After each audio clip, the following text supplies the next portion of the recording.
7ª aula da Comunidade Cristã Lugar de Filho, na aula de Escola de Discípulos da Comunidade, aula 7, né? E eu tenho que falar uma coisa aqui sobre essa aula, que esta aula é baseada num conceito. Então, só para deixar claro, este é o meu conceito sobre o assunto. Por quê? Porque a minha intenção era pegar todo o material daqui, mais o material do pastoreamento inteligente, e meio que reproduzir de forma mais objetiva, mais resumida, um material e apresentar para vocês, tá? O que eu fiz? Eu li o livro, Pastoreamento Inteligente, não li todo, mas estou bem por dentro de muita coisa que tem ali. E aí eu pensei, não, nós temos que ter o nosso próprio material. Então, hoje, na verdade, o processo de libertação deveria ser a aula de introdução ao processo de libertação. Porque eu não posso me deter somente nesses 2 livros. Tem muito mais coisa, principalmente na Bíblia, para nos dar base a respeito de libertação. Então, esse é um conceito que eu busquei, pesquisei, estudei, experimentei e orei. E Deus falou, pode pregar, pode dividir com a igreja isso. Amém? Então, já vai pegando a visão vocês aí, a respeito desse processo de libertação, porque hoje vai ser bem básico e com certeza terão muitas outras aulas para poder explorar mais o assunto. Amém, irmãos? Então tá.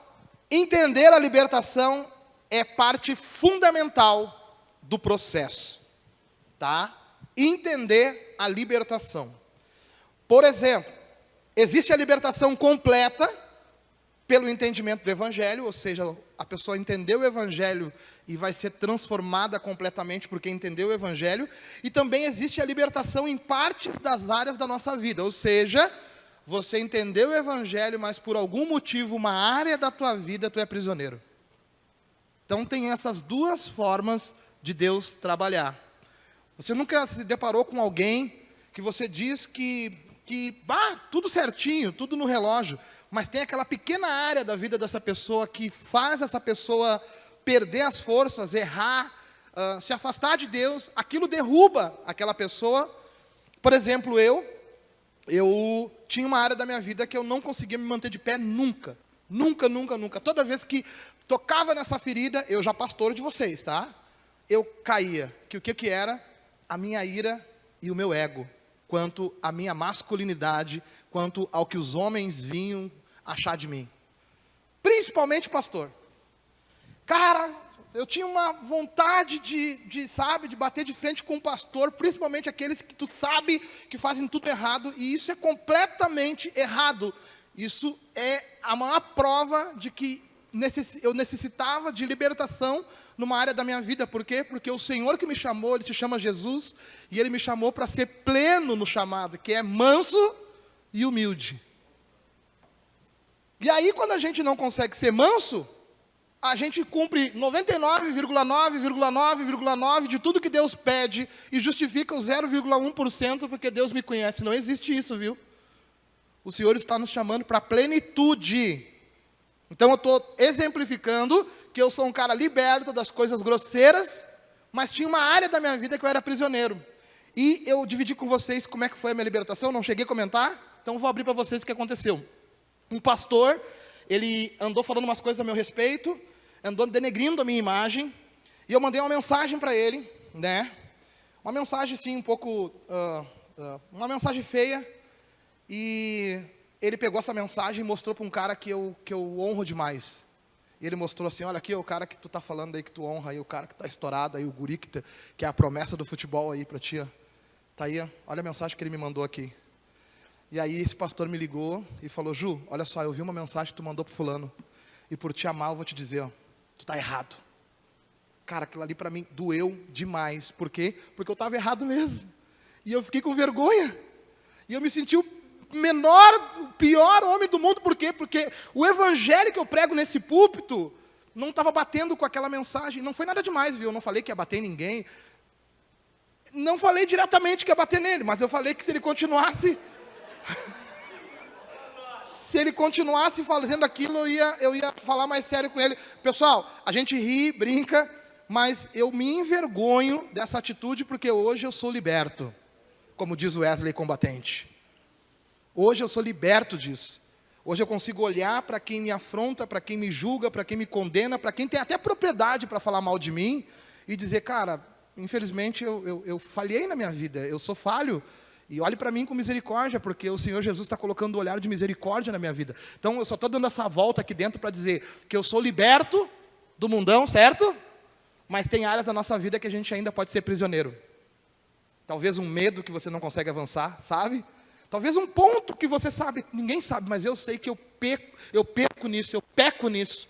O Senhor está dizendo, esta área da tua vida precisa de libertação. Então, o oposto da libertação é o quê? Prisão. Prisão significa impedido de fazer algo, de ir em um lugar, de viver algo. Amém? Então, se o oposto da libertação é a prisão, e isso significa impedido de algo, prisioneiros na vida precisam de libertação e impedidos de algo que na vida, e também precisam ser desimpedidos de algo na vida também. Então, se você precisa de libertação, é porque você é prisioneiro numa área da sua vida. E se você não consegue avançar numa direção, é porque tem alguma coisa te impedindo. E você precisa de libertação também. A libertação total se dá com uma mudança de vida.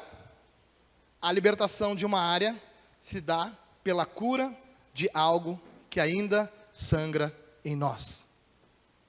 Amém? A libertação total é aquela quando você recebe o Evangelho, muda de vida. A libertação de uma área é aquele curativo que o Senhor faz numa área da tua vida. E é bem comum, por exemplo, a gente sangrar por causa dos outros. Conviver com uma mágoa, com algo que fizeram em nós. Discernir uma libertação é desafiador. Amém? Discernir uma libertação é desafiador. Na libertação espiritual é muito difícil de enxergar e admitir a necessidade de uma libertação. Vocês já pararam para pensar que há uma dificuldade de a gente dizer... vamos ser sinceros, igreja, nós somos todo mundo que vem aqui falou, que igreja... 3 coisas que eles falam. Pegam junto, a igreja pega junto, todo mundo fala. A igreja de vocês pega junto. Vocês são... todo mundo fala isso daí. A segunda coisa é avivados, que igreja avivada. E a terceira coisa, sabe o que eles falam de vocês? Uma igreja verdadeira. Ou as pessoas falam que nós somos uma igreja verdadeira. Pai, eles são muito verdadeiros, eles não têm problema assim de... Eles olham para vocês, talvez nem ouvem vocês falar, mas dizem que vocês são verdadeiros, mas é por causa que isso resplandece em vocês. Jesus, que é a verdade, resplandece em vocês. E é por isso que eles veem isso, entendeu? É exatamente aí que Jesus aborda a sua palavra, a essência da libertação que ele causa. Jesus, ele quer causar uma libertação em nós e ele tem uma palavra, eu tenho uma palavra para dividir com vocês, que está em João 8, que vai ser a base do seu conceito de libertação, amém? Jesus, na sua palavra, ele mostra o que ele veio causar na nossa vida. Então, João 8, por favor, anote isso. E nós estamos falando sobre o desafio de assumir que precisa de uma libertação, e isso significa ser verdadeiro, para dizer que há algo na nossa vida que tem que mudar, ou totalmente a nossa vida ser mudada. Em João 8, versículo 31, a Bíblia nos diz o seguinte,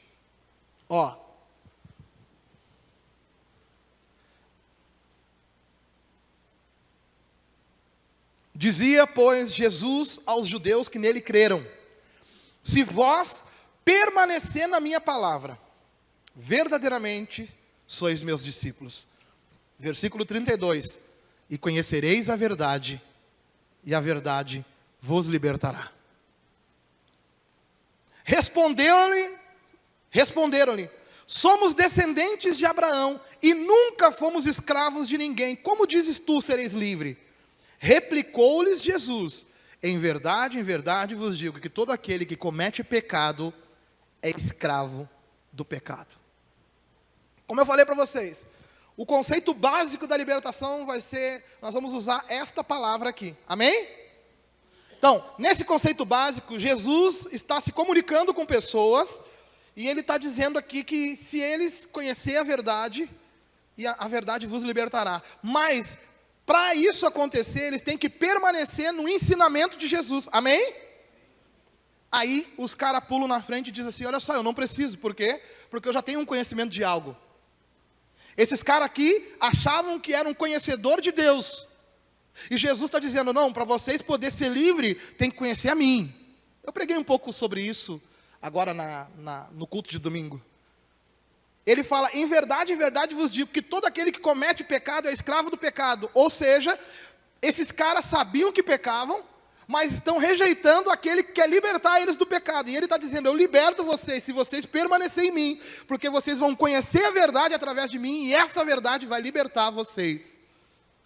Então, é basicamente isso. A base da libertação é saber que diante da vida de todos, há um padrão de vida com Deus, e ele é estabelecido por Jesus. Então, você tem que entender que se você entrou por aquela porta, talvez não conhecendo Jesus, e achava que não precisa ter libertação, primeiro tu conhece Jesus, que depois ele vai começar a te mostrar os pontos da tua vida que tu precisa passar por uma libertação. Porque ele é o padrão. Até nós conhecer Jesus, a gente achava que um monte de coisa era normal. Por exemplo, antes de Jesus, quando a gente era pequeno, a gente ouvia, eu não ouvi isso, tá? Mas que alguém ouviu aqui, por favor, me fale, tá? Antes de Jesus, quando a gente era pequeno, a gente ouvia do pai, muitos ouviram do pai assim, ó, se tu apanhar no colégio, quando chegar em casa tu vai apanhar. Quem ouviu isso daí? Tá? Aí era normal, antes de Jesus, certo? Talvez a gente até reverberava, certo? Aí conhecemos Jesus. Você acha certo? Então aquilo era certo antes de Jesus, certo? E se tivesse numa roda de amigos e fosse tocado nesse assunto, alguém ia dizer, se meu filho, eu falei para ele, se ele apanhar no colégio, ele vai apanhar em casa. Talvez você dizia, é verdade. Aí entra um crente na história que conhece Jesus e vai dizer, não, está errado. Por causa que o Evangelho nos ensina a ser manso e humilde. O Evangelho nos ensina a ser diferente. Não devemos ser agressivos, nós devemos propagar a paz, nós devemos estabelecer a paz. Nós devemos proporcionar para esse jovem que está agredindo o nosso filho alguma forma de ele conhecer o Evangelho, porque talvez essa agressão vem por causa de um histórico familiar difícil. A gente não conhece a história. Hoje a gente tem um monte de possibilidades. Por quê? Porque a gente tem um padrão. E quem é? Jesus. Vocês estão conseguindo entender, então, que antes, sem Jesus, a gente podia achar que não precisava de libertação. Vamos ser sinceros. Quem antes de conhecer Jesus achava que tinha problema no espiritual? Ninguém se via com problema espiritual, cara. De vez em quando tu ia na missa. Chegava no final do ano, lá tu ia lá e pedia para colocar uma cordinha no tornozelo. Entendeu? Era mais ou menos isso, né? Dava uma baforada com defumação ali, seguinte, ó. Era assim, velho. Era assim, né? Porque a gente quer uma coisa. O que significa a palavra santo? Separado, amém? Abrindo só um separado, tá? Aí o irmão lá, o colega lá, é pai de santo. Tá? Não estou batendo em religião, tá? Só estou falando. Aí o Juliano, eu estou falando que eu fiz isso. Cheguei lá na mãe de santo e falei assim, tem como a senhora fazer uma coisinha aí, porque nós vamos fazer uma mão aí, eu não quero ser preso. Tem como a senhora fazer alguma coisinha para segurar nós aí? E ela, não, eu faço. A mãe de santo significa separado. Ou seja, aquilo que é separado, aquilo que é puro, aquilo que é verdadeiro, aquilo que é íntegro. Certo? Daí eu estou lá na mãe de santo, pedindo ajuda para eu fazer aquilo que é errado. Tá ou não está torto esse negócio? Está entendendo? Agora, é culpa dela? Não. Sabe o que falta? Nós está ao lado, edificando aquilo que é certo, para que essas pessoas possam olhar para a nossa vida e identificar nesta integridade que nós vivemos, nessa separação, que vale a pena essa vida com Jesus, e assim eles entender, por causa da luz que nós somos, que eles precisam de libertação. O mundo não entende, não acha que precisa. O mundo acha que não, está tudo certo. Mas daí quando ele chega adiante, o mundo chega adiante de alguém que vive uma vida diferente, ele diz, que loucura essa tua vida. É, que eu vivo com Jesus. Tá, mas não pode um monte de coisa? Não, na verdade não pode. Na verdade eu sou livre para dizer não para um monte de coisa que eu sei que não me agrada. Tipo aquelas conversas lá no trabalho, que está todo mundo rindo de uma coisa no celular, está vendo aquelas obscenidades, a gente sai de perto. Eu me lembro que no início da conversão ali, quando eu andava nesses ambientes de trabalho, na época que eu era motoboy, Os caras mostravam coisas assim no celular. Nem era tanto no celular, mas, por exemplo, trabalhava de motoboy em lugares e eles apontavam para mulheres que iam passando e perguntavam, por que tu não pode olhar? Eu era solteiro. Por que tu não pode olhar? E eu, porque não é a mulher que Deus tem para mim, cara. Se eu poderia olhar se fosse a minha esposa. É esse padrão do céu. Só que vai falar isso daí hoje lá. Vai falar isso daí lá em qualquer lugar que não tem Jesus. O que eles vão dizer? Tá louco! Não é assim, pessoal. É por causa que aquele povo não sabe que precisa de libertação. Agora, nós que conhecemos o Evangelho, identificamos isso. Vocês estão entendendo? Estou ainda na introdução da libertação. Identificando a libertação. Estabelecendo o padrão, devemos identificar o que foge dele. Identificando, devemos tentar mudar o que não é da vontade de Deus. Se você não consegue, aí está o motivo da libertação. Na introdução desse livro, no início desse livro, o exemplo que eles usam, inclusive é o título dele, Porcos na Sala, ele fala que tudo está normal, tudo está certo, até que do nada, imagina você, na sala da sua casa, você mulher que gosta de manter tudo limpinho, tudo direitinho, invade uma manada de porcos. Olha aí, está amarrado, em nome de Jesus esse movimento aí. Imagina uma manada de porcos invadindo a tua sala. Entraram, imagina, fizeram um rebuliço, porque eles não têm educação. Fizeram toda aquela porcalhada que tu imagina. Você vai deixar os porcos ali continuar sujando? Ou o que você vai fazer? Você vai espantar eles para fora, e assim que eles saírem, você faz o quê? Pega um pano, um balde, e começa uma limpeza.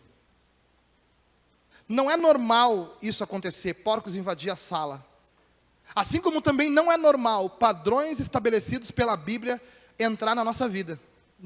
Entrar na nossa vida, padrões não estabelecidos pela Bíblia, entrar na nossa vida. Ou seja, só que no mundo que nós estamos vivendo hoje, as pessoas estão convivendo com esses porcos na sala. Porque eles viram na casa, no lugar de alguém, num lugar que é normal, porque alguém lançou uma tendência assim. Só que sempre vai ser estabelecido um padrão, e ele é Jesus. E Jesus não quer que a gente fique no meio dessa sujeira. Como acontece, então, a prisão espiritual? Como é que acontece, então, aquilo que nós temos que ser liberto? Como é que acontece a abordagem maligna para que, a partir disso, nós tenhamos que passar por uma libertação? A prisão espiritual se dá pela entrada de espíritos malignos em nossas vidas através de legalidades dadas por nós ou por quem tem autoridade sobre nós. Então, vamos lá. Como é que o bichinho entra em nós? Vamos lá. Vai ser pesado agora que eu vou falar, viu? E vai ligar um alerta na vida de muitas pessoas aqui, tá? Mas quer ver uma coisa? O nível de perdição do mundo só aumenta. Por quê? Porque a informação só aumenta. O poder de alcance nas nossas mentes, Yuri, só aumenta. E como é que isso aumenta? Através da informaçãozinha que entra por essa coisinha aqui. Tá? Então, eu falei no culto de domingo que a geração da televisão é a geração com mais problemas emocionais e psicológicos. Por quê? Porque os antigos, bem antigos que não tinham televisão, as mulheres, elas faziam as bonecas que elas brincavam. Os homens faziam os carrinhos que eles brincavam. Eles viviam num ambiente mais fechado, onde tinha uma voz que ditava para eles o que era certo e o que era errado. Aí entrou a televisão na nossa vida, amém? E a televisão traz para nós o quê? Informação no jornal? Traz, mas também traz o quê? A novela e o filme.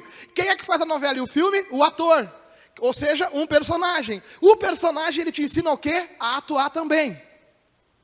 Então você olha o que está acontecendo lá, você deseja aquilo lá, então às vezes você tenta vestir um personagem para buscar aquilo lá. Quando não acontece isso, automaticamente você frustra. E através de sentimentos de frustração, é através de mágoas, é através de coisas que te causaram, que abre-se uma brecha na tua mente. O inimigo vem, coloca o dardo, abre a brecha, e quando ele viu que tu aceitou o dardo, ele arruma um lugarzinho na tua mente, se acomoda, e ali os demônios entram para dentro de você. Como é que acontece isso, pastor? Deixa eu te explicar melhor ainda, eu acho que eu não expliquei bem. Eu falei que a possessão demoníaca acontece de duas formas: através de legalidade que nós demos, e através daquela coisa de não sermos protegidos por quem deveria nos proteger. E o que eu falei que ia apertar o sapato é quando a gente deixa o nosso filho ver um desenho, um filme, uma coisa que o cara do outro lado, para fazer sucesso, consagrou ao demônio. Só de tu ligar a tua televisão dentro da tua casa, ele bota o pé para dentro da tua casa e diz, tenho legalidade porque ele abriu a porta. Como assim, pastor? É exatamente isso. Você está ouvindo o que ele está falando, por mais que seja uma ficção.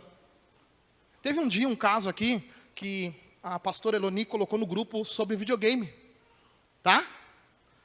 E um irmão pegou e colocou, é verdade esse bilhete. Não respeitou a pastora, colocou, é verdade esse bilhete, falando que não tinha nada a ver isso. Deixa eu contar uma coisinha para vocês. Eu fui ali, vida louca, na época de 2000 e pouco, né? Eu não era tão comum, né, Rico? Nós ver os caras cortar cabeça, cortar braço, fazer churrasco, acontecia, mas né, não era tanto, né? Essa maldade, né? Hoje em dia, jovem de 15, 16, 17 anos tem prazer em fazer uma maldade. Por quê, pastor? Por quê? É simples. Tem um joguinho que acompanha essa galera chamado GTA, que quanto mais maldade você faz, mais pontos você ganha. Agora vamos ver se tu não concordar comigo, tudo bem, a gente para por aqui. Agora, qual é o padrão estabelecido pela sociedade? Ser do bem ou ser do mal? O que é melhor? Ser do bem. Por que esse tipo de jogo, onde nós somos do mal, é tão acessado e facilmente acessado dentro da nossa casa? E eu falo por mim, porque nós temos um Rafael que vive dando tiro naquele celular. Mas ele falou que é guerra o Rafa falou que é guerra entre países, não é GTA. Por que a gente deixa? Por que a gente está deixando isso introduzir dentro da nossa casa? Está passando batido isso daí. Tá? Aí, como é que acontece? Quando a gente dá a oportunidade, né? Dá uma oportunidade não, eu tenho muito cuidado com isso. Quando você está cuidando ali do seu filho, e aí você prioriza fazer uma coisa, e você não pode ficar com o seu filho. Quem tem que proteger o seu filho é quem? É você, amém? Aí você pegou o seu filho, você largou o seu filho num lugar que você achava que podia confiar, você virou as costas e foi, e talvez a pessoa que está cuidando do teu filho, gosta do teu filho, mas talvez o menininho, a menininha maiorzinha que está ali, tem alguma coisa que já entrou na mente dela, vai lá molestar o teu filho. Aí teu filho cresce com problemas na área de sexualidade, e você pensa, o que foi que eu errei? E nem sabe que um dia deixou ele num lugar que não deveria deixar, ou seja, tu que tinha que proteger, tu achou, tu confiou, tu deixou, e naquela casa não tinha um padrão estabelecido, não tinha Jesus naquele lugar, não tinha o padrão dos céus, e ali estava reinando uma potestade de não sei o quê. Vocês estão conseguindo pegar comigo, pessoal? Eu não quero que fique pesado demais isso aqui, viu? Eu só quero que vocês entendam como é que faz para entrar. Mas eu quero dar base bíblica para isso. O plano original de liberdade. No nosso livre-arbítrio, Deus espera que o obedecemos, pois foi para isso que Ele nos criou. A desobediência abre a legalidade para a entrada dos espíritos que nos atormentam e nos aprisionam. Eu estou falando agora de desobediência, amém? Não é mais aquela coisa que fizeram contigo, mas o que tu está fazendo para que isso aconteça, já que aqui todo mundo é livre. Primeiro acontece o assédio demoníaco, ou seja, um dardo inflamado entra na tua mente dizendo que você tem que fazer algo que você sabe que não pode fazer, certo? Eva, vamos ler, Gênesis capítulo 3, versículo 1, por favor. Gênesis 2, versículo 16, por favor. Vamos falar do assédio.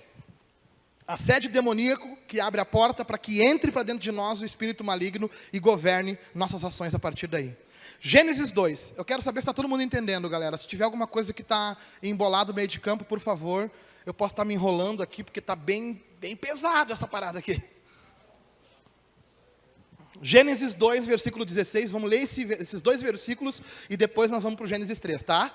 Ordenou o Senhor Deus ao homem, dizendo: de toda a árvore do jardim podes comer livremente, certo? Mas da árvore do conhecimento do bem e do mal, dessa não comerás, porque no dia em que dela comeres, certamente morrerá. Amém? Vamos de novo, por causa dos ruídos? Vamos lá. Ordenou o Senhor Deus ao homem, dizendo: de toda a árvore do jardim podes comer livremente, mas da árvore do conhecimento do bem e do mal, dessa não comerás, porque no dia em que dela comeres, certamente tu morrerá. Vamos lá. Deus tinha um projeto para aquele povo, que era quem? Adão e Eva. Era só para eles governar sobre todas as coisas, fazer tudo o que Deus queria que eles fizessem, que era colocar nome nos bichos, subir nas árvores, tomar banho de rio. Só não podia fazer uma única coisa, que era o quê? Não vou nem dizer não comer da árvore, eu vou dizer direto: desobedecer. Só não podia desobedecer, porque tudo era perfeito naquela época. Aí em Gênesis 3, aquilo que era perfeito passou a ser imperfeito. Por quê? Gênesis 3, versículo 1, a Bíblia nos diz o seguinte: ora, a serpente era o mais astuto de todos os animais do campo que o Senhor Deus tinha feito. E esta disse à mulher: é assim que Deus disse, não comereis de toda a árvore do jardim? Respondeu a mulher à serpente: do fruto das árvores do jardim podemos comer, mas do fruto da árvore que está no meio do jardim, disse Deus, não comereis dele, nem ele tocareis, para que não morrais. Disse a serpente à mulher: certamente não morrerá. Porque Deus sabe que no dia em que comerdes desse fruto, vossos olhos se abrirão, e sereis como Deus, conhecendo o bem e o mal. Versículo 6. Então, vendo a mulher, olha só, ela ouviu primeiro, certo? Agora ela já está olhando numa direção. Então, vendo a mulher que aquela árvore era boa para se comer, e agradável aos olhos, e desejável para dar entendimento, tomou do seu fruto e comeu, deu ao seu marido, e ele também comeu. Então foram abertos os olhos de ambos, e conheceram que estavam nus, pelo que cozeram folhas de figueira, e fizeram para si aventais. Versículo 8. E ouvindo a voz do Senhor Deus, que passeava no jardim à tardinha, esconderam-se o homem e sua mulher da presença do Senhor, entre as árvores do jardim. Versículo 9. Chamou o Senhor Deus ao homem e perguntou-lhe: onde estás? Respondeu o homem: ouvi a tua voz no jardim e tive medo, porque estava nu, escondi-me. Deus perguntou-lhe mais: quem te mostrou que tu estava nu? Comeste da árvore que eu te ordenei para que não comesses? Ao que respondeu o homem: a mulher que me deste por companheira deu-me a árvore, e eu a comi. Perguntou o Senhor Deus à mulher: que é isto que fizeste? Respondeu a mulher: a serpente enganou-me e eu comi. Amém? Até aí. Eu quero que vocês entendam uma coisinha comigo aqui. Eva é encorajada a fazer algo que era proibido, mas com a proposta de que isso traria empoderamento e prazer. Ou seja, tudo perfeito, certo? Eva não deu um estralo e quis comer da árvore. Eva passava o dia todo em volta da árvore. Se você pegar o seu filho, tá? E dizer para ele: não toca aqui, e ensinar ele desde pequenininho: não toca aqui, você vai ver, porque você não toca ali, ele também não vai tocar. Sabia?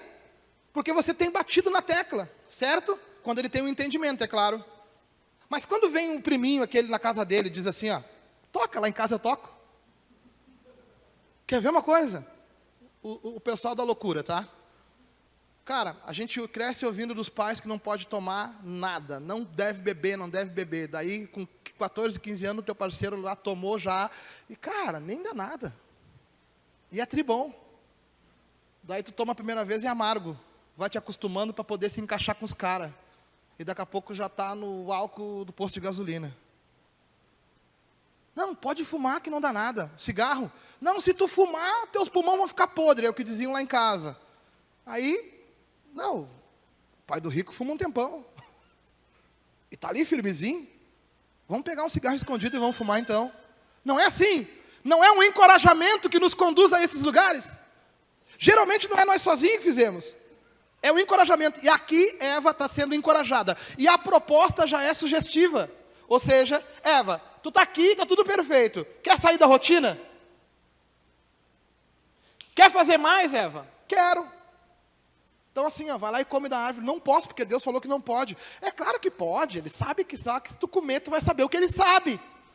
Não vai dar nada. Ou seja, ela minimizou a consequência que era a morte e potencializou o prazer que aquilo daria para ela. Quando eles comeram, a Bíblia fala que eles ficaram o quê? Abriu os olhos e eles viram que estavam nus. Nisso o Senhor vem 6 horas da tarde na viração do dia. Adão, Eva, está pronto o café? Eles se esconderam. Se esconderam por quê? Porque eles não estavam querendo arrumar o que eles fizeram. Eles correram para um lugar para esconder o que tinham feito. Quando Deus falou com eles, Adão respondeu: estamos escondidos. Por quê? Porque vocês comeram da árvore? Sim. Agora olha só. Não houve arrependimento. Por quê? Porque quando vocês comeram da árvore, sim. Inclusive, a mulher que tu me deu, me ofereceu. E é verdade, Eva, inclusive a serpente que tu criou, me deu. Agora pega a visão.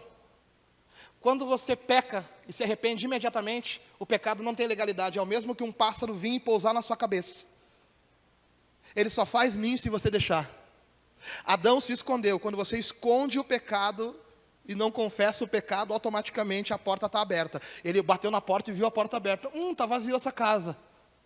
É o que ele faz. Por quê? Porque aquele pensamento do que você fez, você acabou de ver que estava errado. Mas se não houve consequência, o que tu faz? Foi bom. Vou fazer de novo. Então o sentimento de fazer de novo, do empoderamento de novo, do risco de novo, começa a entrar para dentro de ti. E aí você começa a justificar, porque a culpa não é sua. Ou pelo menos não é só minha culpa. Pessoas me conduziram até este lugar. Eu parei de ir na igreja, por quê? Porque o pastor não me deu bola, o pessoal não me acolheu, eu me senti deslocado. Cara, tu precisa de Jesus, não do pastor. Mas quando tu entende Jesus, o pastor está ali, tu vai olhar o pastor com outra ótica. Vocês estão conseguindo entender, então, a forma que o pecado entra na nossa mente e faz morada? Adão fugiu, certo? Se escondeu, ou seja, eu não vou deixar ele me ver pelado. Qual o certo de Adão? Sinceramente, qual seria o certo a ser feito? O que você que conhece o Evangelho aconselharia Adão a fazer? Adão, fez? Vai diante de Deus, se arrepende. Vai do jeito que tu tá. Não foge. Bota umas folhas aí e vai lá. Até porque foi ele que te criou. Trocou tua fralda. Não foi isso, né, pessoal? Sabe que Adão foi criado homem grande já, tá? Só dei uma brincadinha aqui, tá? Desculpa. Não, Adão já veio grande, tá, galera? Foi homem completo, né? Então, sabe aquela teoria, quem veio primeiro, o ovo ou a galinha? A galinha. Deus criou todas as coisas. Então, Adão, inteirinho. Grande, né? O certo que eu e você aconselharíamos pelo padrão da palavra era o quê? Adão, pecou, vai e te arrepende. E arrependimento não é se esconder. Arrependimento é enfrentar. Não, eu prefiro me esconder, porque vá que Deus não me veja. E aí Adão vai e se esconde. Quando Deus diz, não adianta se esconder porque eu estou vendo. Mas quem fez eu fazer o que eu fiz foi a mina ali que tu me deu para ficar comigo. Eu não pedi, mulher. Né? Não, mas quem me induziu, Deus, foi a serpente que tu também criou. Porque a Bíblia fala aqui, né, que foi Deus que criou uma das criaturas do paraíso. Aí não houve arrependimento. Aí ele fez morada. Aí ele passou a governar, porque o padrão foi quebrado. O padrão de verdade e obediência foi quebrado. E a pessoa agora passa a viver porque viu que a consequência não foi imediata. Por que aconteceu com Adão? Ele teve que sair do paraíso. Mas continua casado, teve um monte de bacurinha, e a gente não ouviu mais falar dele. Só sabe que ele teve uma grande amargura na sua vida. E qual foi a amargura de Adão? Deve ser muito grande, né? Ver um filho matando o outro filho. Você está entendendo? Que começou a entrar esse tipo de padrão de coisa na vida das pessoas. Eva só foi oprimida porque ouviu. Como assim oprimida? Eu acho que não houve opressão aqui, pastor. Mas foi soprado nela uma possibilidade. E depois que ela fez, ela viu culpada, opressão. Então, às vezes a gente começa de sangue doce, levezinho, entra numa situação, e depois que faz, a opressão vem tentando nos manter naquele lugar. Sabe o que faz a opressão ir embora? A renúncia, o arrependimento e a confissão de Jesus Cristo na nossa vida. Verdade e arrependimento. Uma característica que nos mantém no pecado é quando nos escondemos para que não vejam, quando justificamos para Deus sermos culpados. E quando justificamos para Deus sermos culpados, não sermos culpados? Uma das características que nos mantém ali é você não reconhecer que você é o culpado por estar ali. Como isso entra na nossa vida? Através dessas raízes da nossa mente. Porque você já parou para pensar como é que faz para o bichinho entrar para dentro de ti? Simples, é só você viver a desobediência. Porque você sabe o que aconteceu lá no céu? 1/3, foi isso, pastor Carlos? 1/3 dos anjos, né? 1/3 dos anjos caiu por quê? Desobediência. Aí ele caiu e está precisando de um corpício para habitar. Então eu vou procurar um corpício. Qual o corpício que mais combina comigo? O do obediente ou do desobediente? Porque os demônios se alimentam na desobediência. E como é que ele faz para saber se a terra está boa, para ele poder plantar a semente dele? É só ele ver, quando ele joga o dardo dele, que tipo de recepção que tem. Eu gosto dessas coisas que tu acabou de lançar. Então eu vou morar aqui nessa casa, porque esse é o lugar perfeito para eu estar. Entra pela tua mente e domina a tua vida. Entra como uma ideia, e daqui a pouco você está vivendo aquilo todos os dias da tua vida, e pensa, como é que eu saio desse buraco? Lembra como é que você entrou? Simplesmente dando a oportunidade disso acontecer. Mas como vencer isso? Fazendo o oposto. Sendo fiel e obediente. E agora vem o remédio. Lucas 4, versículo 1, por favor. O remédio que nos liberta disso tudo.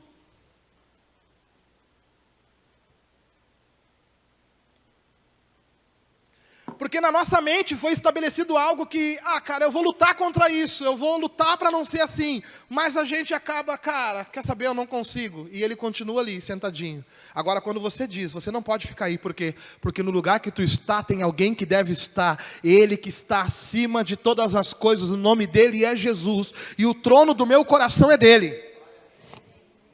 Lucas 4, versículo 1 em diante, a palavra de Deus nos diz o seguinte: Jesus, pois, cheio do Espírito Santo, voltou do Jordão e era levado pelo Espírito no deserto. Durante 40 dias, sendo tentado pelo diabo, e naqueles dias não comeu coisa alguma, e terminado eles, teve fome. Disse-lhe então o diabo: se tu és o Filho de Deus, manda esta pedra que se torne em pão. Jesus, porém, lhe respondeu: está escrito, nem só de pão viverá o homem. Então o diabo, levantando, o levou no lugar elevado, mostrou-lhe no alcance todos os reinos do mundo, e disse-lhe: dar-te-ei toda a autoridade e glória desses reinos, porque me foi entregue, e eu dou a quem eu quiser. Se tu me adorares, será tudo teu.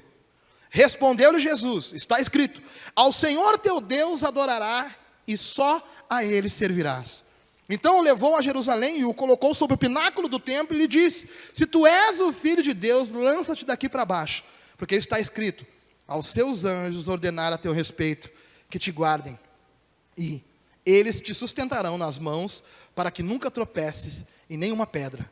Respondeu-lhe Jesus: dito está, não tentarás o Senhor teu Deus. Assim, tendo o diabo acabado toda a sorte de tentação, retirou-se dele até a ocasião oportuna. Vocês viram o que aconteceu aqui? Aconteceu aqui mais ou menos a mesma coisa que aconteceu com Eva. O quê? Eva, se tu comer ali, tu vai ter poder, tu vai ter capacidade, tu vai se destacar, tu vai estralar o dedo e um monte de coisa vai acontecer que nem Deus faz. Ele que te contou ali, que ele deu uma palavra e as coisas vieram a existir. Tu vai saber o mesmo poder que ele tem, tu vai ter o mesmo poder que ele tem. Come, guria. E ela desobedeceu e comeu. Aqui o diabo chega diante de Jesus e começa: vai, manda a pedra se transformar em pão. Ele: não preciso, eu sei quem é o meu Deus. Eu te dou todo este poder, todos esses reinos são meus, e tu está ligado que ele me deu. Eu te dou se tu se prostrar e me adorar. Não, porque eu aprendi com meu pai que eu não devo me prostrar, eu tenho que ser obediente à palavra do meu pai. Tá, então te joga daqui para baixo então, porque ele falou que os anjos, a palavra dele diz que os anjos, ele deu ordem aos seus anjos a teu respeito, que tu não pode tropeçar. Então eu quero ver, mostra para mim então, prova para mim. Eu não preciso te provar, diabo. Eu não preciso fazer nada para te provar, porque eu sei quem é o meu Pai. Eu não preciso desse tipo de destaque, eu só quero uma coisa na minha vida, disse o Senhor Jesus, num recado através dessa batalha que Ele venceu. Eu só quero obedecer o meu Pai. E por causa desta obediência absoluta, o diabo teve que se retirar. Detalhe, por ocasião oportuna. Ele não abandonou de tentar derrubar Jesus. Versículo 14. Então voltou Jesus para a Galiléia no poder do Espírito Santo, e a sua fama correu por toda a circunvizinhança. A sua o quê? Fama. Ensinava nas sinagogas deles, e por todos era louvado. Chegando a Nazaré, onde fora criado, entrou na sinagoga no dia de sábado, segundo o seu costume, e levantou-se para ler. Foi-lhe entregue o livro do profeta Isaías, e abrindo-o, achou o lugar em que estava escrito. O que dizia no versículo 18? O Espírito do Senhor está sobre mim, porquanto me ungiu para anunciar boas novas aos pobres, enviou-me para proclamar libertação aos cativos e restauração de vista aos cegos, para pôr em liberdade os oprimidos, e para proclamar o ano aceitável do Senhor. E fechando o livro, devolveu ao assistente, e sentou-se, e os olhos de todos na sinagoga estavam fitos nele. Versículo 21, então começou a dizer-lhes: hoje se cumpriu essa escritura aos vossos ouvidos. O que eu quero dizer? O que Jesus está tentando dizer aqui? Depois de ele ter vencido o diabo, o que ele me deu? Uma fórmula de vencer também. Amém? Então, se nós era prisioneiro e entrava na nossa vida por causa da desobediência, agora a gente cumpre a palavra de Deus, obedece a palavra de Deus e tem intimidade com Deus para saber o que Deus quer, porque Jesus não aceitou transformar em pão quando estava com fome, porque conhecia o Pai, sabia que o Pai não queria aquilo. Então, intimidade faz tu conhecer a vontade do Pai. Então, por causa dessa intimidade e dessa obediência, ele voltou para Galiléia. E quando ele voltou para Galiléia, ele entrou no lugar onde ele estava, e toda a fama dele correu por aquela circunvizinhança, e ele ensinava na sinagoga, e por todos ele era louvado, ou seja, aplaudiam ele, ovacionavam ele, diziam que ele era o cara. Isso não entrava no coração dele, porque ele venceu o coração dele, lá quando o diabo propôs aquele monte de coisa para ele, quando ele estava com fome, com sede. E aí ele pegou a palavra para ler, e quando ele leu, ele falou: o Espírito do Senhor está sobre mim, porquanto me ungiu para anunciar as boas novas aos pobres. O que ele está dizendo aqui das boas novas? É porque as pessoas que estão vivendo numa situação de extrema pobreza, mesmo que não física, não financeira, mas uma pobreza espiritual, ou seja, sem uma perspectiva no amanhã, porque você sabe que pode acontecer isso. Nós sabemos de homens e mulheres famosas da música que morreram por causa da pobreza do espírito. Chorão, Charlie Brown Jr., um cara que inventou a música, morreu dentro de um lugar por causa de overdose. Pobreza espiritual, ou seja, sem perspectiva no amanhã. Estão enxergando? E ele quer levar esperança àquele que não tem perspectiva, tanto pobre fisicamente, como pobre espiritualmente. E ele continua: enviou-me para proclamar libertação aos cativos. Os cativos que estão presos? Não, os cativos do seu interior. Ele vem nos libertar. Libertar de quê? Do que nós somos. Porque, como eu falei antes, quando nós não conhecíamos Jesus, a gente achava que era livre, né? Mas volta e meia a gente deitava a cabeça no travesseiro e pensava: eu não queria ser assim. Só eu? Ou tem mais alguém aqui nessa noite que pode dizer, antes de conhecer Jesus, deitava a cabeça no travesseiro e pensava: eu não queria ser assim? Mais alguém? Aí nós era cativo, porque a gente não conseguia mudar. Certo? Nós era prisioneiro daquilo ali, como eu comecei falando. E a gente não conseguia mudar. Aí ele veio dizendo: eu vim libertar vocês. Como, pastor? Proclamar libertação aos cativos e restauração da vista aos cegos. Essa vista aqui é física? Não. É olhar por uma ótica diferente para as coisas. Vocês estão entendendo? Para pôr em liberdade os oprimidos. Ou seja, você caminha pela terra com aquela opressão, você não vai conseguir, você não é ninguém, você não é nada. Aí é que não deixa de ser uma prisão, certo? Aí ele chega e bota a mão na cara e diz assim: não, para de falar isso daí, por quê? Porque ele não é prisioneiro das tuas palavras, ele não é prisioneiro do teu conceito, ele tem uma promessa na vida dele, e essa promessa se cumpre quando ele coloca eu para dentro dele, e eu conduzo a vida dele. É isso que ele está dizendo que ele veio fazer na terra. Não foi isso que ele fez com vocês? Não foi isso que aconteceu com a gente? Não foi aplicando Jesus na nossa vida que a gente começou a mudar. Não foi vindo na igreja que tu começou a ver por outra ótica as coisas. Não foi por causa de Jesus. Depois de ele ter falado tudo isso, ele falou, hoje se cumpriu essa escritura. Ou seja, eu vim para cumprir isso aqui na terra. Eu vim para fazer isso que eu acabei de falar. Jesus faz o oposto de Adão. Eva trocou Deus por poder. Jesus sabia lidar com a fama e o poder. Jesus usou o crédito que tinha para mostrar ao Pai, ensinando nas sinagogas. Não pensou nele, pensou em nós. Aquilo que abriu a porta para a entrada de espíritos enganadores no homem, sai pela introdução do Filho do Homem na nossa mente. Vamos lá? Vamos tentar entender isso aqui? O pecado de Adão fez entrar algo na mente dele. Ele se escondeu.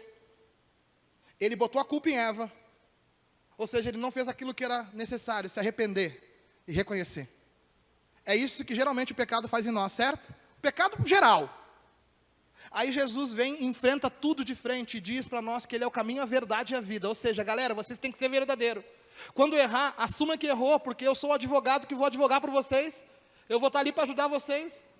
Aí, por causa desta mentalidade que entra na nossa mente, a gente pode sair naquela porta ali e pecar.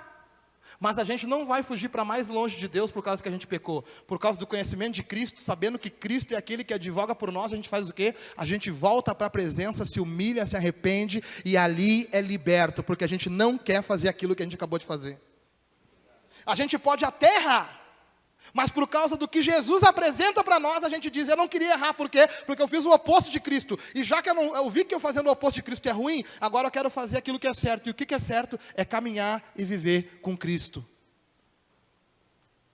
O processo de libertação da minha vida e da tua vida, nada mais é do que pegar Jesus e colocar no lugar mais alto do nosso intelecto e dizer, não me interessa o que estão dizendo, não me interessa o que o mundo está mostrando, eu quero seguir à risca tudo aquilo que Jesus me pede.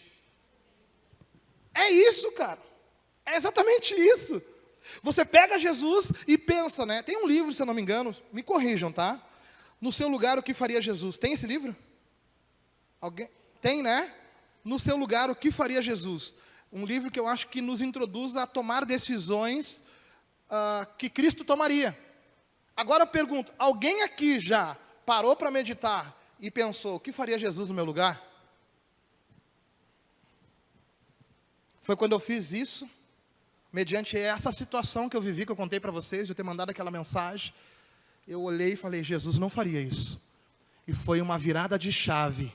Porque foi só eu decidir continuar sendo o que eu era e não ganhar nada, ser envergonhado, ou ser aquilo que Cristo quer que eu seja, e a partir dali colher o fruto da obediência. Deixa eu contar uma coisa para vocês. Depois que eu decidi fazer o que Cristo faria, eu mandei uma outra mensagem pedindo perdão. Eu mandei uma mensagem para o pastor que viu a mensagem pedindo perdão. E eu vi o meu interior mudar. Porque eu não queria largar aquilo, Natan, eu queria ficar com aquilo dentro de mim, tá ligado? Eu quero, não, volta e meia eu quero que os negros olhem para mim e pensem, não, mas se ratear vai dar treta, vai dar tumulto. Não, isso não faz mais parte, Yuri. Não faz mais parte da nossa vida, não faz mais parte da nossa vida. E é justamente por a gente achar que pequenas coisas fazem parte da nossa vida, que a gente continua preso e nos mesmos lugares que a gente estava no mundão. O processo de libertação é reconhecer a condição que eu estou e ir para a condição que Deus me propõe. Vocês estão entendendo? Para finalizar esta aula, então, Colossenses 1, versículo 9, por favor.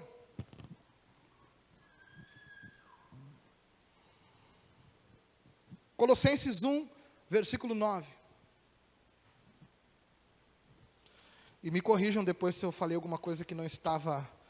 Se eu errei em alguma coisa, se passou despercebido alguma coisa, me chamem depois e me falem, né? Eu tenho essa coisa aí de ser aberto. Não pense que eu vou falar para pastor, é pastor capaz. Não, me fala, se alguma coisa tem que ser corrigida, eu vou corrigir. Quantas vezes, né, pastor Carlos? Lembra quando eu falei que os pés dele foi quebrado por causa do prego? E tu lembra, a palavra de Deus fala que o Senhor não teve nenhum osso do seu corpo quebrado. O pastor, com toda humildade, me chamou e falou, pastor, olha só. Jesus não teve nenhum osso do pé quebrado. E eu achava, porque foi furado os pés dele, que foi quebrado os pés dele. Porque, né, um osso, mas não foi. Passou entre os nervos aquele prego.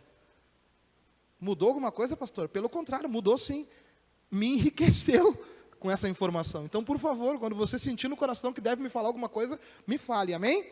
Colossenses 1, versículo 9, a Bíblia nos diz o seguinte: por esse motivo, tá, só para vocês entenderem, essa carta está sendo enviada para pessoas que ouviram o Evangelho através da pregação de Paulo, se não me engano, e eles estão falando ali que agora que eles estão vivendo essa nova vida, que coisas vão ser diferentes, que vai ser estranho a transição, mas que vai ser bom, por causa que aquela vida de vergonha, aquela vida de humilhação que eles viviam, não vai vir mais. Por quê? Porque aquilo que eles tanto lutaram na vida deles para acontecer, ou seja, uma mudança de vida, vai acontecer a partir da aplicação disso aqui, que Paulo está mandando para Colossenses, amém? Colossenses 1, versículo 9, a Bíblia nos diz o seguinte, não sei se era Paulo, depois eu vou ver direitinho. Por esse motivo, também nós, desde o momento em que soubemos deste fato, igualmente não deixamos de orar por vós e de suplicar que sejais cheios do pleno conhecimento da vontade de Deus, com toda a sabedoria e entendimento espiritual. Continua aí, tá? Ó, desde que nós descobrimos que vocês têm a intenção de mudar, a gente começou a orar por vocês, para que vocês tenham um conhecimento pleno de Deus, e esse conhecimento se dá por aquilo que Cristo apresentou, tá? Para vocês viverem uma nova vida. E tudo isso com o propósito de que passais a viver de modo digno do Senhor, agradando-lhe plenamente, frutificando em toda a boa obra, crescendo no conhecimento de Deus. Olha só. Essa é a atitude que vocês têm que tomar, viu? Há um propósito. Vocês vão passar a ser pessoas dignas no Senhor. Versículo 11. Sendo fortalecidos com todo o poder, segundo a maravilhosa força da sua glória. Ou seja, você vai receber poder por causa desse conhecimento, para que com alegria tenhais absoluta constância e firmeza de ânimo. O poder que tu precisa para continuar no dia mau está no conhecimento e na aplicação de Jesus dentro de você.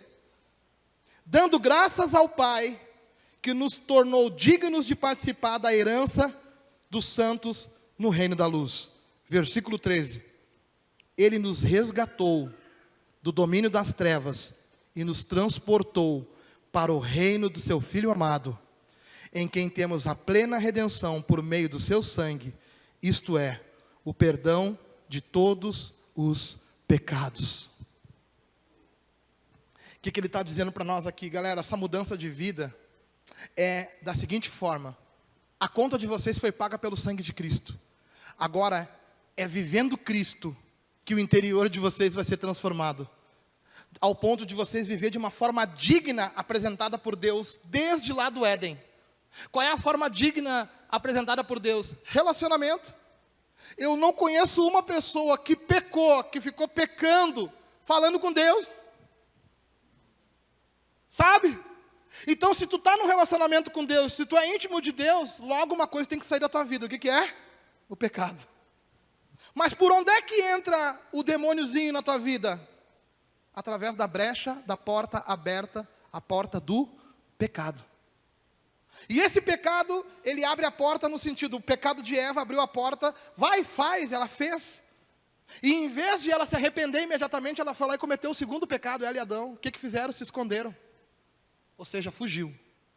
E o terceiro pecado, procurou um culpado, ao ponto de colocar a culpa até no próprio Deus. Ou seja, uma coisa vai gerando outra. Tu fez, vou tentar dar um exemplo. Não podia entrar ali, tu estava numa faixa que tu não podia entrar, mas eu vou tentar e vou entrar. Deu a seta. O cara que está no direito dele meteu a mão na buzina, você está errado. Agora, só porque ele meteu a mão na buzina, tu que já está errado, se afunda ainda mais no erro, abre a janela e diz: o que tu está pensando, rapaz? Não é assim, motorista? Ah, não, só eu. Não deixe que uma coisa te conduza para outra, cara. Conhecendo Jesus, você para tudo e diz assim, Senhor, eu acabei de errar e eu vou consertar agora. Para quê? Para não dar continuidade nesse negócio na minha vida. E isso muitas vezes entra através de um pensamento. Entra um pensamentinho ali contra alguém. Outra coisa que Deus me curou. Eita, cara, que via bichinho nas pessoas, cara. A Josi é dona de me chamar. Para, amor, não viaja. Não, mas eu acho que tinha alguém escondido atrás daquela moita. Eu sou assim, cara, desconfiado. O Semar é meu amigão, né? Meu confidente. Cara, se tem um cara que tem ouvido meu coração, é o Semar. Semar, o que tu acha? Semar, homem de Deus? Ah, mano, eu acho que não é. Ah, então tá. Infelizmente, um pensamento entra e é você que deixa ele frutificar ou não. Um pensamento vem, e o que tem que fazer então? É uma luta, irmão, mas tu vai, daqui a pouco, de tanto fazer, tu entra no automático. Entrou um pensamento, eu estou fazendo isso, quando entrou, eu avalio. Mas peraí, de onde é que veio? Por que veio? Por que está assim? Não, tu não pode ficar aqui. Eu prefiro colocar a mente de Cristo na minha mente e viver a vontade de Deus na minha vida. Está entendendo? Processo de libertação é pegar essa mente com as convicções, com a cultura e com tudo que tu viveu até aqui, o que pessoas falaram, o que o filme ensinou, o que a trama te mostrou, o que tu viu acontecer na vida real e dizer, nada disso me serve. Por quê? Porque eu quero a mente de Cristo. Com a mente de Cristo eu caminho como Cristo, eu adoro como Cristo, eu vivo como Cristo para a glória de Deus. É isso, cara. Só que é treta viver assim. Mas é isso que Deus quer que a gente faça. É isso que o Senhor quer que a gente faça. É assim que Deus quer que a gente viva. Amanhã nós vamos estar indo para Santa Maria. E eu fiquei repensando muitas coisas. Eu sei que eu vou pregar amanhã à noite lá. Mas eu fiquei repensando porque eu tenho uma coisa com Deus que eu falei o seguinte, assim, ó, Deus, olha só. Eu quero ver o que está acontecendo dentro de mim a respeito de eu ir lá. Eu vou para um propósito, eu vou porque eu vou fazer algo que eu gosto. Porque se for para um propósito, eu vou. E se for para fazer algo que eu gosto, eu não quero ir. E o Senhor começou a me confirmar as coisas. Começou a me mostrar o que Ele queria que eu fizesse. Deus queria que eu fosse para levar algo que Ele me revelou, algo que eu tenho. O Senhor me chamou para ir até aquele lugar, para fazer uma coisa que Deus quer que eu faça. Que talvez Ele entregou para mim, para eu fazer. O que eu quero dizer com tudo isso? Às vezes nós vamos querer fazer coisas, e isso vai vir a partir de um pensamento, de uma ideia. A gente vai justificar que esta coisa é para Deus. E aí quando esta coisa der errado, vai gerar uma frustração. Essa frustração vai abrir uma porta de um sentimento. Esta porta deste sentimento vai causar o que em você? Talvez você vai olhar para o resto do seu futuro e achar que não vai valer a pena, porque não vai dar certo. Por quê? Porque você fez algo que você queria. Porque um pensamento entrou na sua mente, dizendo faz porque é para Deus, e você fez achando que era para Deus, mas não era o projeto de Deus, você gastou e não era um projeto de Deus, e agora você está frustrado, e por causa dessa frustração, teu coração está amargurado, e esta é a terra mais fértil para que o diabo venha reinar e entrar na nossa vida. Ele coloca um pensamento dizendo que todas as outras coisas que tu fizer não vão dar certo. Que todas as outras formas que tu se mover não vai dar certo. Ele vai tentar colocar coisas dentro de você dizendo que está tudo dando errado e vai continuar dando errado. Só que o Senhor quer que tu olhe para Ele, porque olhando para Ele, Ele te mostra como você tem que conduzir a sua vida. Vocês estão entendendo que às vezes, sem querer, entra coisas na nossa vida? Às vezes, sem querer, entra coisas dentro de nós, na nossa vida, que tu pensa que como é que isso entrou?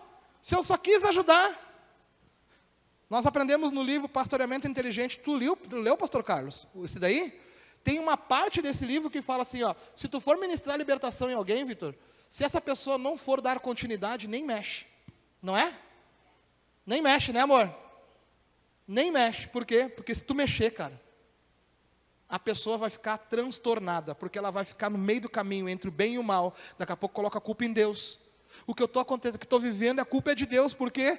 Porque a culpa é de Deus. Porque foi depois que eu olhei para Deus e entendi o padrão que o mundo do lado de lá desmoronou em cima de mim. Não, é que tu não estava enxergando quem estava te batendo. Agora tu está enxergando e tu está achando que é Deus. Vocês estão conseguindo entender? Que às vezes a gente quer fazer uma coisa boa e acaba fazendo o que é errado. Então não queira fazer coisas boas. Queira fazer uma única coisa. A vontade de Deus. E isso vai gerar libertação na nossa vida. Quando Lázaro estava doente, Jesus ficou mais 2 dias. Ele não foi lá. Ele deixou Lázaro morrer. Quando João Batista, Jesus foi lá e ressuscitou Lázaro, amém? João Batista. Quando João Batista estava no cárcere, Jesus podia estralar o dedo, assim como se abriu muitas cadeias que os discípulos estavam, Jesus tinha poder para abrir aquela cadeia lá.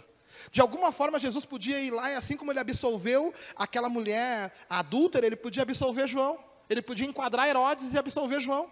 Só que ele deixou João no cárcere. Por quê? Porque tem coisas que são propósitos na nossa vida. E esse propósito é de quê? É de Deus ver o nosso coração, se a gente vai permanecer obediente com Ele, quando as coisas não saem do jeito que a gente quer que elas saiam. Quando João foi decapitado, sabe o que aconteceu? A gente pensa que foi uma morte. Mas na verdade ele foi para Deus, e os seus discípulos passaram a ser os discípulos de Jesus. Onde é que está a perda aí? Onde é que está a perda aí? Não tem perda, cara. É só ganho. João foi para a glória. A gente tem medo da morte, né? Cara, eu não quero largar agora. Não quero. Quero ficar mais um pouco aí curtindo meus filhos. Mas se acontecer, velho, a glória é a glória, né, mano? Tu imagina, mano. Rua de ouro. Eu não sei se vai ser agora, eu tenho que dar uma lida ali na questão ali escatológica. Eu não sei se eu vou acordar lá na hora, ou se eu vou dormir até a vinda dele. Eu não sei, eu sei que é bom. Pelo menos eu tenho pregado que é bom. Estar com Jesus é bom. Estamos aqui em busca de Jesus, porque Ele é o caminho que nos leva a Deus, e ir para Deus deve ser bom. Amém? Introdução não, na verdade, a aula Processo de Libertação concluímos então, que o processo de libertação está em nós deixarmos a forma que nós pensamos para trás e passar a viver da forma que Cristo propõe para as nossas vidas. O processo de libertação significa tirar aquilo que entrou para dentro de nós com conceitos errados e colocar o conceito de Cristo dentro de nós. O processo de libertação aqui concluo que é tirar tudo que tem dentro de nós para colocar Jesus para dentro de nós definitivamente. E isso principalmente nos nossos pensamentos. Isso principalmente nos nossos pensamentos. Amém? Se coloca de pé, por favor.